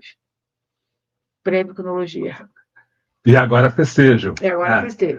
Festejam uma posição em que a China está no mundo, uma posição extremamente privilegiada, né? Tanto como um poderio econômico, um poderio militar, um poderio acadêmico, científico, tecnológico, que se apresenta para o mundo. Uma das formas de se apresentar para o mundo foi exatamente esse desfile, em que foram mostrados, né, desde os próprios soldados, soldados e soldadas, né, a formação, a disciplina, a perfeição dos movimentos, até armamentos mais modernos, armamentos de alta tecnologia, inclusive armas nucleares foram apresentadas, e mísseis hipersônicos passaram nesse desfile que a gente apresentou aqui há pouco, né? Se notou muito ao longo do desfile os comandantes de batalhão chamavam, né, davam uma palavra de ordem e a massa respondia. Também quando o próprio Xi Jinping passou em revista toda a tropa, ele circulou, enfim, passou à frente da toda a tropa numa limusine, ele também dava palavras. Não era uma limusine, né? Não era uma limusine, mas era uma limusine. Era um veículo da... Deixa eu ver, eu tenho aqui a marca até. É uma limusine da marca Honki. É que surgiu o comentário que era Rolls Royce, ou que era... Não, é dessa... Mas as palavras de ordem... Então, ele dava um comando, e essas palavras de ordem que também apareceram em bandeiras, né, os caracteres, sempre 3 bandeiras. É o seguinte: a justiça prevalecerá, a paz prevalecerá, o povo prevalecerá. São palavras de ordem que vêm desde da vitória contra a invasão japonesa. Além dessas, também outras 3 consignas foram muito repetidas ao longo do discurso pelos militares, nesses brados aí, que são seguir o partido, lutar para vencer, forjar um comportamento exemplar. Essas já são mais palavras de ordem digamos, da formação do partido, né? de como do Partido Comunista, de como o partido organiza e ajuda a organizar a sociedade. Acho que isso aí, esse papel do partido de orientador, de disciplinador, de inspirador também de lutas, esteve presente de várias formas no discurso que fez o Xi Jinping, que foi um discurso curto, né? Discurso que lembrou aí a guerra, né? A guerra, as dificuldades enfrentadas, mas principalmente as lições dessa conquista, né? As lições dessa vitória contra o fascismo, trazidas para os dias de hoje. E diz que novamente o mundo se encontra numa grande encruzilhada, uma encruzilhada entre paz e guerra, entre conflito e diálogo, né? Fez uma defesa do multilateralismo e disse, como vem sendo afirmado, como também foi afirmado no encontro em Tianjin, do grupo de Xangai, encontro que foi realizado nos 2 últimos dias, que teve um aspecto mais político ali, a questão do multilateralismo, e de que os países deveriam ser soberanos e deveriam se relacionar de forma equânime, né? Sem que um tivesse uma preponderância sobre o outro. Disse que a China não se intimida por nenhum bullying. Bullying, acho que não é bullying. Um recado para o Trump, embora não tenha falado, evidentemente, do Trump diretamente. O que mais? Vamos ver. A China aderirá sempre ao caminho do desenvolvimento pacífico. Foi o tom do discurso foi sereno, mas basicamente essas, com algumas outras formas, mas essas coisas que ele não colocou e que eu coloquei, ele mais ou menos resume o povo chinês permanecerá firme no lado certo da história e no lado do progresso humano. Aderirá ao caminho do desenvolvimento pacífico e unirá forças com o resto do mundo para construir uma comunidade com um futuro compartilhado para a humanidade. Aí, essa frase, essas afirmações, elas vêm exatamente na sequência daquele enunciado inicial dele, de que qual é a situação que a gente está hoje, né? Que a humanidade está enfrentando de novo uma escolha entre paz e guerra, diálogo ou confronto. que a China, obviamente, a China, segundo ele, segue o caminho da paz, ou deseja que o caminho seguido pela humanidade seja o caminho da paz. E é interessante, né, que 80 anos do final da Segunda Guerra Mundial, 80 anos da derrota do fascismo, esteja sendo comemorado na China e na Rússia, né, e a Europa e Estados Unidos, acho que esqueceram essa data, não fizeram, pelo menos, nada que tenha tido maior destaque.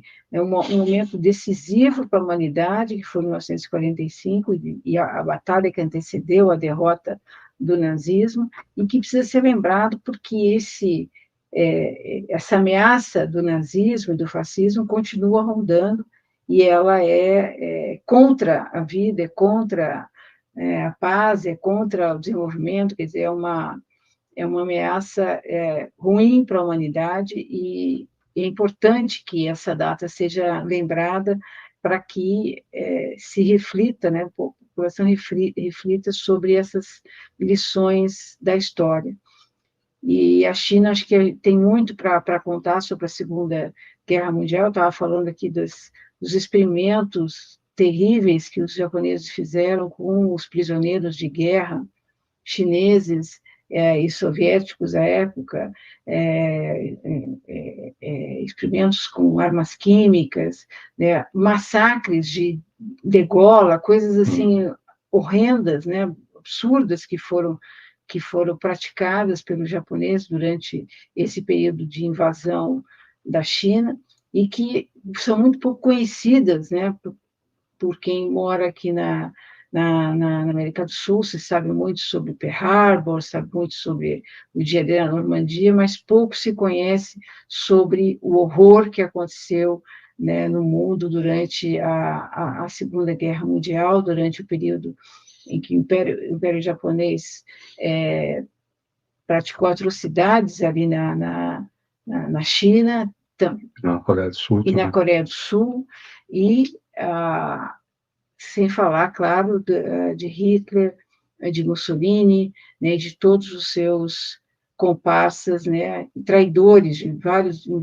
lugares, traidores, como na França, o general Pétain, que subordinou a sua população, o seu povo, aos nazistas e aos fascistas. Voltando aqui à parada, os números de militares participantes, não consegui chegar, não cheguei aqui a um total, mas foram no visual ali, por alguns milhares ali, talvez dezenas de milhares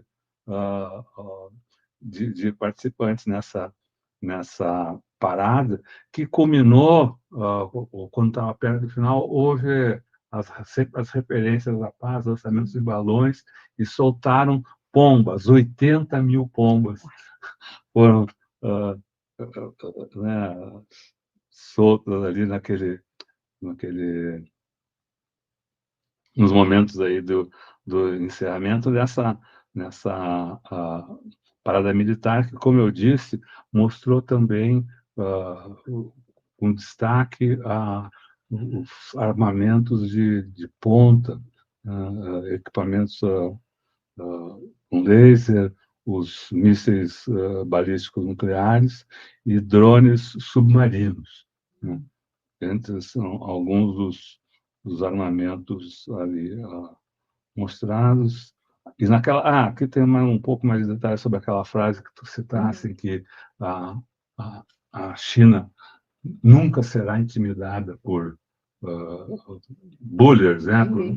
Por ameaça, do que quer fazer ameaça, e disse que o país é imparável. Né? Imparável. Não... Bom, a China tem hoje o maior exército em termos de militares, as maiores forças armadas em termos de militares mobilizados. São mais de 2 milhões, né, de pessoas que fazem parte das tropas regulares das forças armadas da China. Então, enfim, tem... E esse encontro, essa parada, militar, ela também, claro, teve, ao lado desse evento mais público, teve uma série de encontros bilaterais, trilaterais, comandados por Xi Jinping, e teve também, como a gente falou antes, o encontro dos chefes de Estado do grupo de Xangai, que foi realizado, o encontro foi realizado na cidade de Tianjin, e também assinaturas de acordos, né? Um importante, todos eles importantes, mas um de extremo destaque é o do deslocamento, né, do gasoduto russo para a China, o gasoduto que abastecia há 50 anos abastecia a Europa, passa a abastecer a China. Então, a gente vê que é mais uma consequência, né, das agressões que a OTAN e os Estados Unidos vêm fazendo contra a Rússia, as sanções econômicas, os ataques, o ataque terrorista contra o gasoduto que abastecia a Europa, entre outros, e Rússia, a Rússia, desde o início desses ataques norte-americanos e otanísticos, vem procurando opções, né?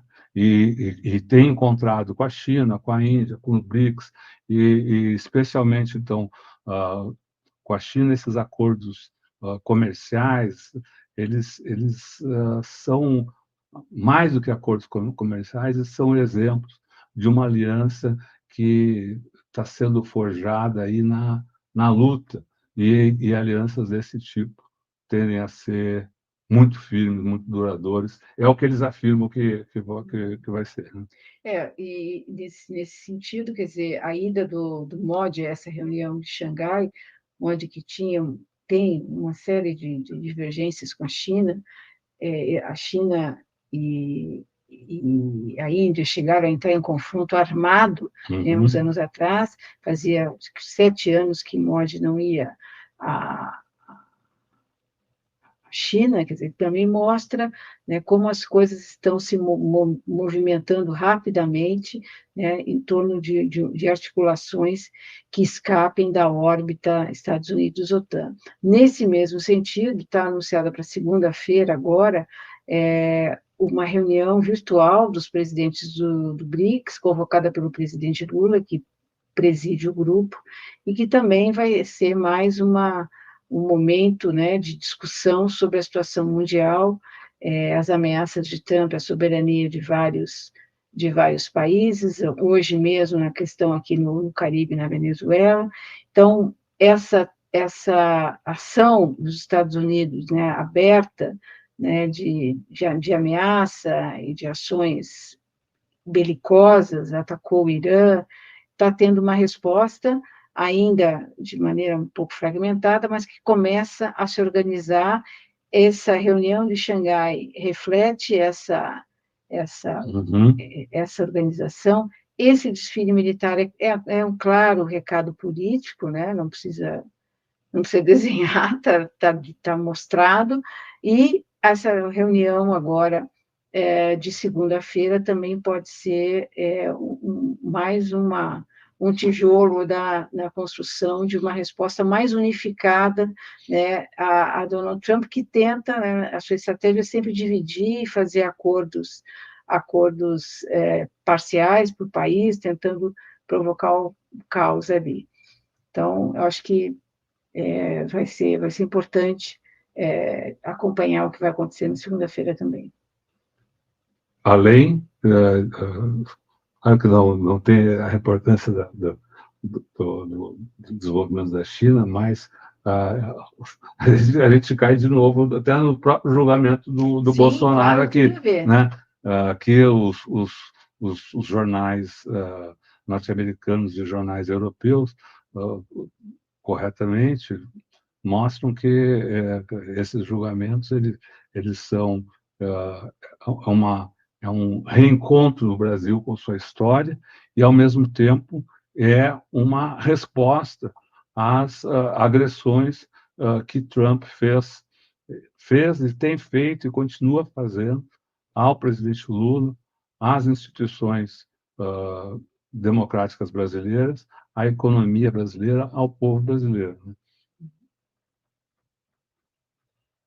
Eu acho que o que mais que a gente pode trazer aqui? Vamos agora o que tu mais gostou? Desfile de carnaval. Eu Mais gostei gostou? da coreografia, né? Parecia podia ser um desfile de carnaval, da coreografia, né? Muito bem, a coreografia que sempre ressaltou o coletivo, Isso. né? O coletivo é a dança sincronizada, né? Do coletivo, rostos, né? Sempre expressando muita determinação, a plasticidade mais do que armamentos. Então, acho que esse desenho do coletivo é que chama a atenção nesse desfile. Pelo menos o diretor de arte, o diretor de suíte, gostava muito de ver a perfeição dos movimentos em movimento. Quer dizer, quando não é só a marcha, né? Então, os batalhões vinham marchando, quando eles passavam pelas cabines de honra, ali onde estavam o Xi Jinping e outros mandatários, todos os soldados e as soldadas viravam a cabeça lentamente, assim, para a direita, e a câmera procurava mostrar sempre esse movimento, essa sincronia. Também teve um voo de drone que mostrou o interior de um veículo, daí o motorista, o piloto, o carona, ali, e foi puxando um pouco o seu movimento para mostrar que aquele era apenas um de 5 ou 6 blindados, que estavam um do lado do outro, as janelas abaixadas, dava para ver a tripulação, os tripulantes de todos os veículos. Aí o drone vem voando para trás, né? E sobe a visão aérea de todo aquilo que ele tinha mostrado em detalhes, dos detalhes internos. Muito, muito legal. Assim como, de novo, o voo lá em que a formação dos aviões ficou, durante muito tempo, mostrando nos céus o número 80. É um show, um espetáculo. Né? Quem não pegou no meio do caminho pode voltar aqui nesse vídeo e ver essa exibição, que é muito grandiosa, politicamente muito forte, né? Que é uma resposta da China à situação que está, a situação tensa que está no... Um bastidor aqui. Durante as transmissões, de repente, a jornalista exclamou aqui: nos anos 80, eles estavam atrás de nós. É O que verdade. significa isso, Eleonora? Nos anos 80, o Brasil tinha um PIB muito maior que o da China. A China vinha aqui no Brasil para entender como é que o Brasil tinha crescido tanto, né, na primeira metade dos anos 30 até os anos 80, como é que o Brasil tinha sido até então o país que mais crescera naquele período. E a China mandava seus especialistas, economistas aqui para estudar o Brasil, para ver principalmente a ação do Estado na coordenação, né, na fixação de desenho de desenvolvimento, de planejamento, de projeto, coisa que a gente teve a partir dos anos 30 e que teve altos e baixos, mas que a gente estava conseguindo um patamar de industrialização bem elevado. E isso se perdeu, e a China deu esse salto que todo mundo enxerga, né, e que hoje a gente tem que aprender com a China, como eles vieram aprender conosco aqui. Hoje a gente que tem que aprender com a China para fazer um projeto de país que supere não só as nossas desigualdades, e a China também reduzir, não é só uma exibição bélica, né? Eles reduziram a pobreza de uma forma imensa, né, no país. Acabaram com a fome no Acabaram país, com a um país fome, de 1 bilhão e tiraram 300 milhões 800 mil pessoas da miséria, fizeram um planejamento nas regiões mais pobres, mas não é só isso, né? Tem uma visão de país que implica... Combate ao analfabetismo. Exatamente, mas que implica também um projeto de desenvolvimento, né? Onde investir, que tipo de indústria, como fazer esse desenvolvimento, né? Como atuar no mercado financeiro. Não tem nada a ver o mercado financeiro da China com o do Brasil. Lá o Estado é que comanda, é que dá o tom, né? Em várias áreas. Tem o Partido Comunista, claro, é fortíssimo e determina, né, as metas de crescimento, e o país está voando, né? E a gente viu isso aqui nessa apresentação. Quando a gente fala o Estado chinês, a gente está falando do Partido Comunista Chinês, né? Acho que trabalha esse pensamento, o socialismo, a soberania, o povo, né? E coisas, entidades, né? Símbolos que também foram muito batidos, destacados no discurso de hoje e na própria apresentação, né? As bandeiras do Partido Comunista, bandeira do país, né? A bandeira do Exército, afirmando essa simbiose, né? Entre exército, o exército se chama Exército da Libertação, né? E Exército Popular da Libertação, People's Liberation Army, e essa simbiose entre exército, povo, partido.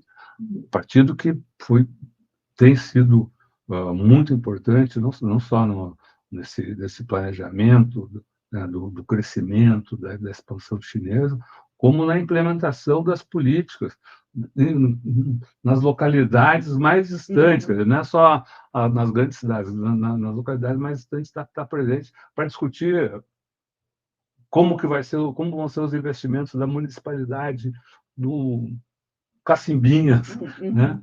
Para discutir os projetos de alfabetização. Enfim, acho que isso é o que corre nas veias desse mundo que se desenvolve de forma soberana e pensando na equidade para o planeta. Acho que isso aí é muito, muito legal. Não é só a mensagem de paz, é a mensagem de um planeta, de uma terra, de um mundo em que as nações se respeitem e que vivam em harmonia, né? E é o que temos, não? É isso.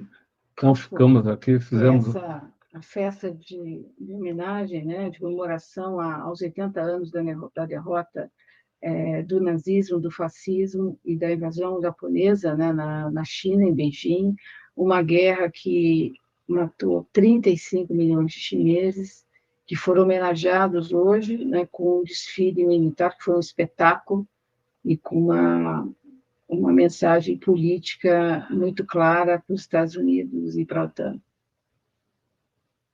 Boa noite, pessoal. Tchau, pessoal.